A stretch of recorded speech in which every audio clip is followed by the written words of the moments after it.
Saludos. El siguiente tema a tratar es correspondiente al módulo 4 del subproyecto Derecho Civil 4, Familia y Sucesiones. Está integrado por el equipo de Castellano Iris, Delgado Roger, Helves Rosimar y quien habla para ustedes, Marisela Gutiérrez. El contenido a desarrollar en este tema es correspondiente a la delación. Dentro de la delación pues podemos encontrar diferentes aspectos que se van a ir desarrollando de manera procedente, ¿sí? Y tal como lo indica el contenido señalado y en concurrencia con lo que es la ley o la norma que aplica para este tipo de proceso. En cuanto a la delación, no es más que el derecho que les nace a las personas vinculadas al causante de poder heredar tanto los derechos como las obligaciones del causante. Por delación se entiende el llamamiento que se le hace al heredero, es decir, la posibilidad cierta, concreta y actual que el llamado tiene de hacer suya la herencia. Dentro de la delación, lo principal es la doble facultad que tiene la persona de decidir si acepta o no tal herencia. En cuanto a la delación, pues como bien les dije, tiene diferentes aspectos y dentro de ella se encuentra lo que es la sustitución y representación. Dentro de la sustitución, pues es el modo de adquirir derechos reales, es decir, un fenómeno jurídico en virtud del cual el patrimonio de una persona que fallece es transmitido a otra con tanto sus derechos como sus obligaciones. La sustitución se encuentra fundamentada en el Código Civil venezolano a partir del artículo 959 y siguientes. Allí especifica cuándo corresponde tal sustitución. En cuanto a la representación, esta consiste en realizar actos jurídicos con efectos directos en provecho y en contra de una persona jurídica o física, establecido en el artículo 1169 del Código Civil venezolano. ¿Cuándo procede la sustitución y la representación? Bueno, cuando el testador hace un llamado a un segundo heredero en caso de que el primero no pueda o no quiera aceptar las funciones que se le acrediten como heredero como tal. Como bien lo dije, a partir del artículo 959 especifica cada uno de los detalles o pasos cuando procede una sustitución o una representación. Es necesario mencionar que cuando ya ha sido aceptada la herencia por los herederos, pues la sustitución es ineficaz. En cuanto a la representación, consiste como tal en el derecho que tienen los descendientes de una persona fallecida para heredar en lugar de ella. También aplica para los casos que se traten de personas ausentes o ineficaces de suceder o cuando la persona cuya sucesión ha renunciado a ella. La representación tiene su fundamento en el artículo 814 del Código Civil y siguientes. Dentro de las clases de sustitución tenemos lo que es la directa y la indirecta. La directa, también denominada como vulgar, consiste en un llamado a la herencia o al legado en grado ulterino al otro instituido, el cual constituye un sistema de suplencia mediante el cual se designa el beneficiario de la herencia o del legado para el caso de que el primeramente instituido al efecto no pueda o no quiera aceptar dicha herencia. Artículo 959 del Código Civil. La sustitución indirecta o también denominada fideicomisaria, esta consiste en un llamado a la herencia o al legado para cuando fallezca la persona primeramente instituida. Artículo 963 del Código Civil. Dentro de esta sustitución y todo ello también tenemos al final lo que es el derecho de acrecer, que el cual es el incremento que recibe el heredero cuando no llega a adquirir la herencia de otro coheredero, es decir, suma la parte se le acredita, pues, como bien lo dice, acrecer.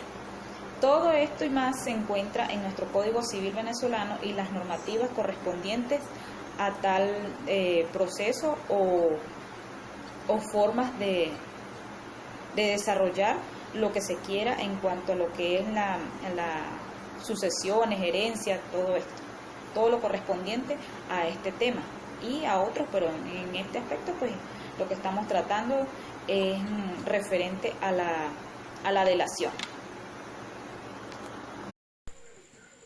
Buenas tardes. Para continuar con el contenido del cuarto módulo, les voy a hablar sobre el derecho de acrecer.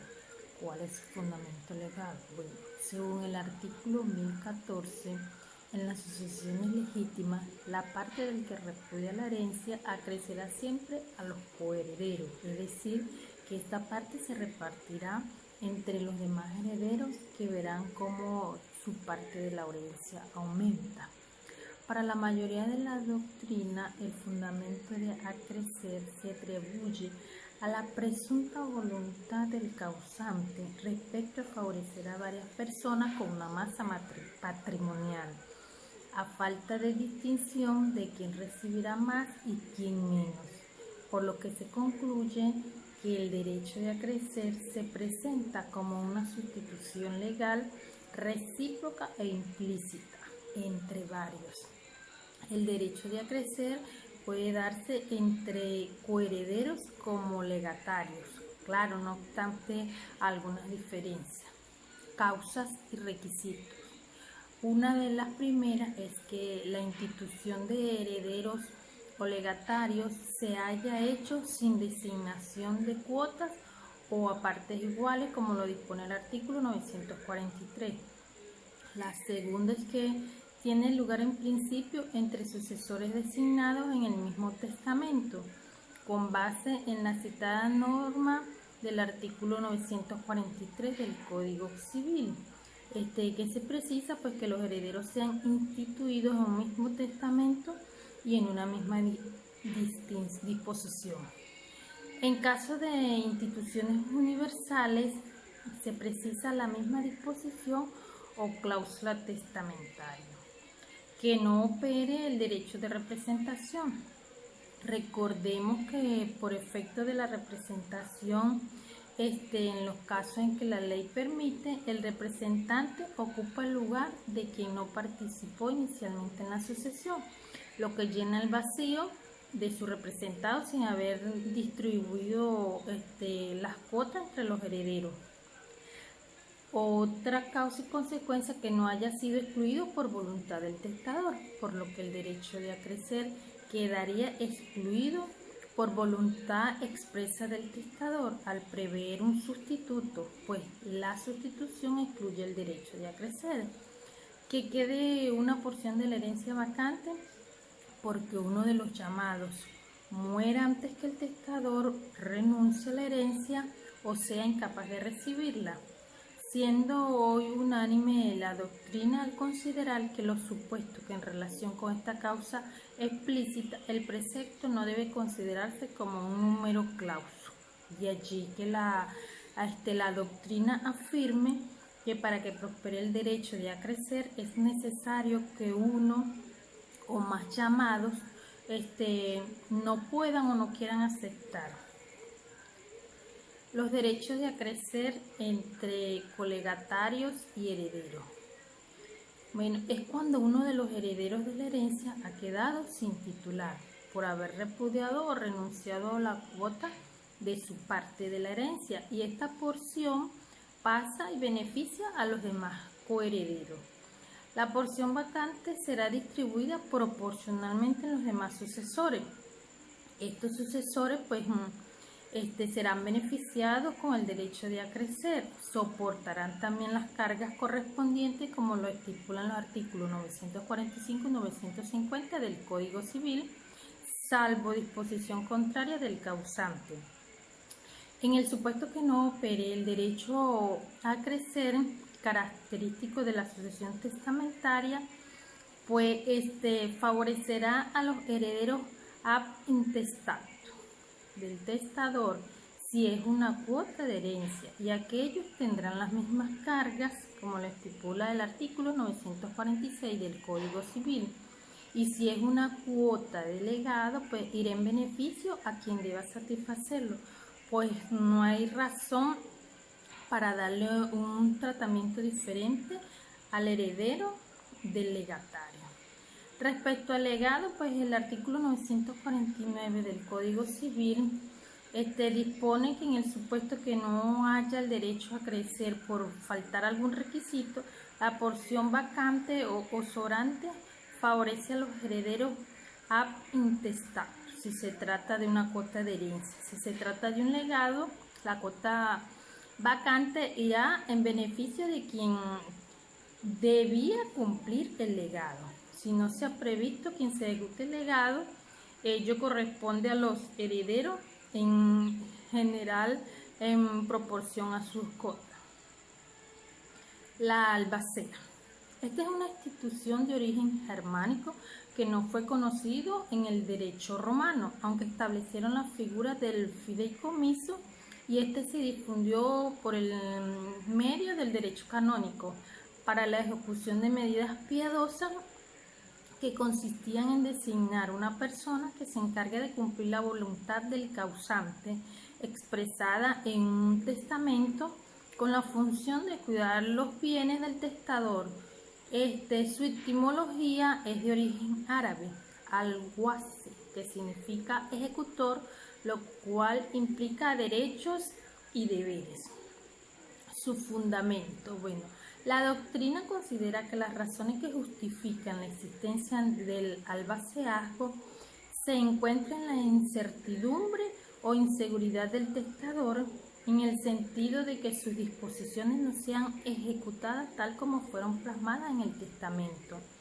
Esta figura nace como consecuencia de que una vez que los herederos entran en propiedad de los bienes, se olvidan, ya sea voluntariamente o no, de cumplir con los otros mandatos dejados por el testador.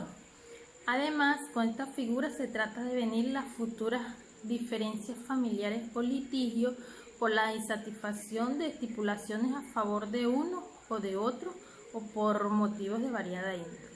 La naturaleza jurídica del albacea corresponde a la de un representante del testador, pero atribuyéndole a esta función caracteres sui generis, es decir, especiales, ya que entre el contrato de mandato y el cargo que el albacea ejerce existen diferencias radicales que imposibilitan la concatenación de ambas figuras, pero simultáneamente son las más semejantes tomando en cuenta las diversas posturas formuladas. ¿A quién puede encomendársele la ejecución del testamento?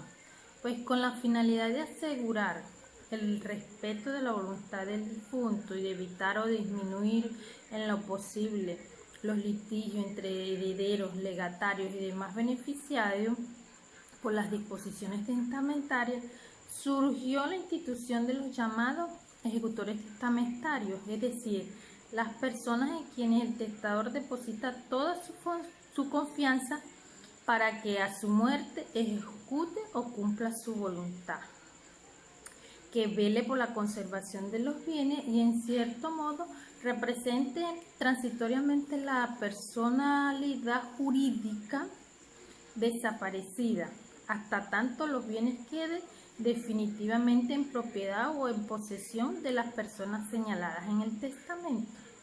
Estos ejecutores testamentarios pues han recibido diversas denominaciones a través de los tiempos, siendo la más usada la de albacea, aunque también se les llama testamentarios, manteadores, cabezaleros, marmesones, entre otros.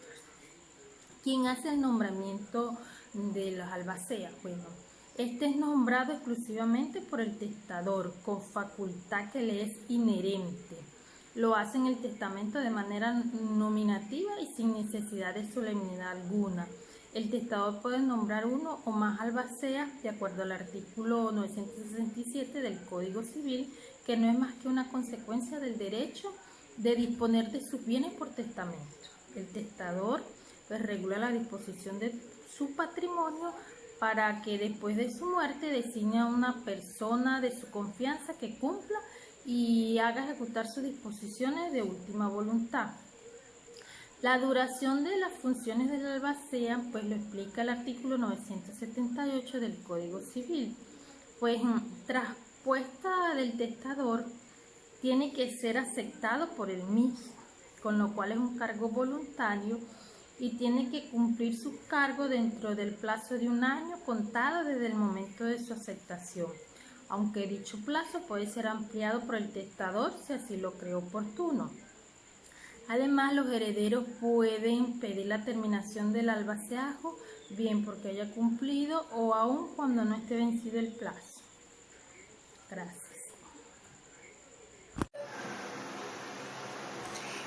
Bien, continuando ahora con el punto de nulidad de los testamentos, es necesario comprender que un testamento pues es un contrato entre dos o varias personas, como lo estipula el Código Civil venezolano en su artículo 1133. Allí lo establece claramente que el contrato es una convención entre dos o más personas para constituir, para reglar, transmitir, modificar o extinguir entre ellos un vínculo jurídico.